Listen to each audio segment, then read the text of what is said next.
Salut, c'est Trado, je suis content de vous retrouver pour la mise à jour des zones d'accumulation rationnelle sur les cryptos majeurs. Je vous rappelle que ce format s'adresse aux investisseurs de long terme, ceux qui veulent accumuler au meilleur prix les cryptos majeurs sans nécessairement penser à la revente. Il s'agit d'un format d'investissement et pas de trading. Et on commence par Bitcoin.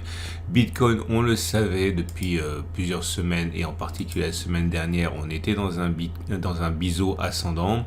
On avait dit que les biseaux ascendants se cassant plus facilement par le bas que par le haut, il était plausible qu'une accélération baissière ait lieu. Cette accélération baissière a atteint son deuxième objectif, qui est de rallier le deuxième point auquel on a accroché le biseau ici. Pour être complètement transparent, il y a des probabilités quand même importantes pour que l'on aille chercher la base du biseau ici à 18 940.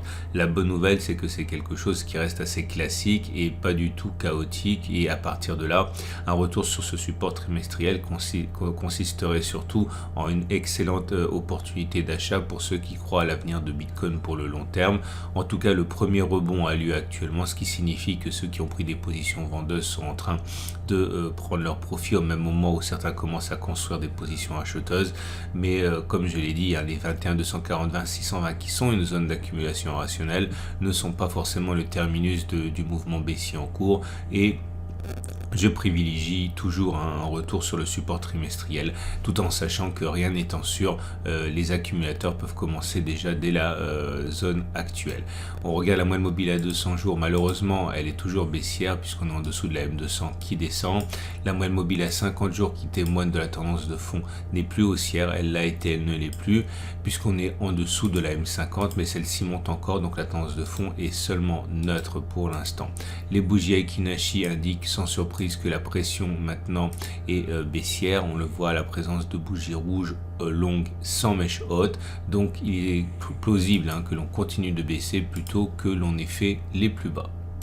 Et on passe à l'Ethereum avec un signal équivalent. On avait une alerte avec la formation de ce biseau ascendant. Le biseau ascendant a été cassé. On a donc rallié des objectifs qui étaient déjà présents dans la dernière analyse, à commencer par les 1790-1720 qui n'ont pas tenu. Et on a donc maintenant une autre zone qui est d'ailleurs une zone d'accumulation rationnelle à 1630-1555. Alors c'est toujours pareil, étant donné que c'est souvent après que les investisseurs veulent commencer à investir, et bien ceux qui n'ont pas eu l'opportunité d'acheter sur l'énorme zone d'accumulation rationnelle ici sur laquelle on a végété, dans laquelle on a végété pendant des semaines, et bien il y a possibilité de commencer une accumulation sur 1630-1555 si vous pensez que l'Ethereum est promis un bel avenir, tout en gardant bien présent à l'esprit qu'une continuation de la baisse pour aller chercher les prochains objectifs est quand même hautement plausible. Donc il faut garder de quoi, à mon avis, renforcer au fur et à mesure que l'on descendrait dans cette zone, encore une fois à condition bien sûr que vous pensiez que l'Ethereum a de l'avenir à long terme. La tendance de long terme est toujours baissière, la tendance de fond est toujours haussière sur l'Ethereum car on se maintient au-dessus de la M50 qui monte pour l'instant. Les bougies Aiki-Nashi par contre ne sont absolument pas haussières pour l'instant. Vous avez du rouge sans mèche haute, autrement dit il est plausible que l'on aille plus bas encore sur l'Ethereum. Et regardez sur Binance Coin, la même chose, accélération baissière. La première zone de support ici à 303-294 qui était une zone d'accumulation rationnelle mineure n'a pas tenu, mais on revient déjà à l'intérieur de cette zone. À noter que c'est la zone suivante, les 285-274 qui a fait ses preuves, mais cette pression haussière, regardez, on est déjà à 7% sur cette dernière bougie, s'explique par le fait que contrairement aux autres cryptos qu'on a vu, on est toujours dans une zone d'accumulation rationnelle majeure ici. Vous en connaissez l'origine, on en a déjà beaucoup parlé, c'est pour ça que la pression haussière est plus importante. En tout cas, 303-294, le marché n'en a pas voulu. Regardez comme ça accélère sous vos yeux d'ailleurs là.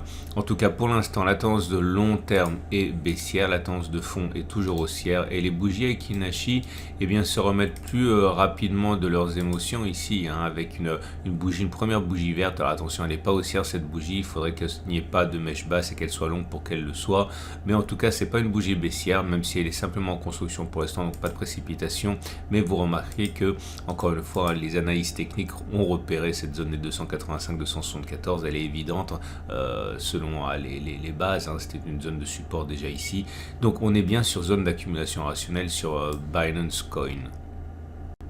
Et Ripple aussi se remet en ce moment sous vos yeux de l'attaque baissière à laquelle on a pu assister. Regardez, en l'espace d'une semaine, on a perdu jusqu'à 15% avant de rebondir timidement actuellement de 5%. Zone d'accumulation rationnelle ici qui correspond d'ailleurs au bas du canal qu'on avait mentionné la semaine dernière. On est toujours sur zone d'accumulation rationnelle pendant tout le temps où on est sur cette zone rouge qu'on a longuement évoquée. Encore une fois, la largeur de cette zone peut prêter à sourire. Généralement, je montre toujours l'origine, mais là, on n'a pas le temps, là, ça va être trop long. Retenons surtout que au-delà des petites zones d'accumulation rationnelle maintes fois évoquées, on est toujours dans cette grande zone rouge qui constitue en elle-même une zone d'accumulation rationnelle pour ceux qui veulent rentrer petit à petit.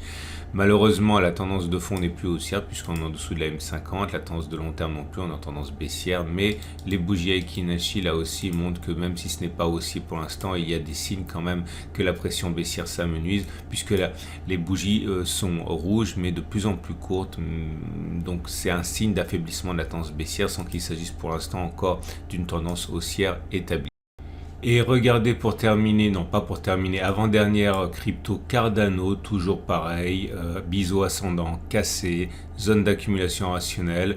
Vous pouvez le voir ici, nous sommes déjà revenus sur les 0,48, 0,39. La baisse depuis les plus hauts correspond à 27%, ça va vite, mais on remonte doucement la pente. On est toujours sur zone d'accumulation rationnelle sur Cardano, les 0,48, 0,39, mais une accélération de la baisse pour aller chercher le dernier objectif du biseau ici est totalement plausible. Donc il faut absolument garder des cartouches, si au cas où on baisserait encore de 14%.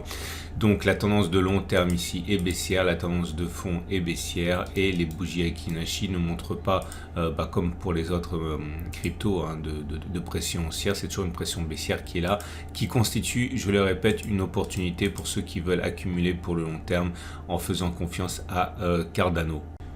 Et on termine pour le coup le tour d'horizon avec Solana qui est en situation également délicate avec une tendance de long terme baissière, une tendance de fond qui n'est plus haussière. Là aussi la cassure de la figure chartiste s'accompagne d'une accélération baissière, mais les supports sont plus nombreux et plus ramassés sur Solana, vous en avez un petit peu partout. On souhaiterait que la correction aille jusqu'au 26-18 si on veut accumuler pour le long terme, puisqu'on aurait véritablement une opportunité. Pour l'instant, il n'en est rien. On rebondit sur ce petit support intermédiaire des 36, qui est une zone d'accumulation rationnelle, mais une zone d'accumulation rationnelle fragile, en ce sens qu'elle n'est pas majeure. Et il y en a d'autres, des zones d'accumulation rationnelle.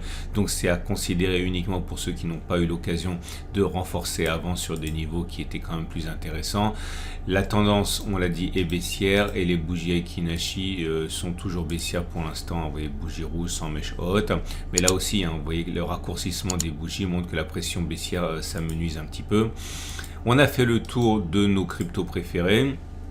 Je vous rappelle que ce format n'est aucunement un conseil, je ne connais même pas les cryptos dont je parle, je fais que de l'analyse technique et je me contente d'investir dans les plus grandes cryptos, donc il faut vraiment comprendre que je ne sais pas les fondamentaux, je ne connais pas les fondamentaux de ces cryptos là, ni des autres d'ailleurs.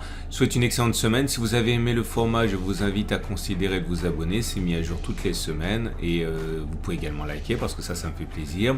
Tous les graphes sont issus de mon partenaire PRT, vous pouvez ouvrir un compte, c'est gratuit. Vous aurez également les mêmes graphes que moi et je vous dis excellente journée. Vous avez un guide pour connaître les bases de ma méthode et de l'analyse technique, c'est en dessous de la vidéo. Je pense pas en parler systématiquement, mais ça pourrait vraiment vous aider, c'est gratuit.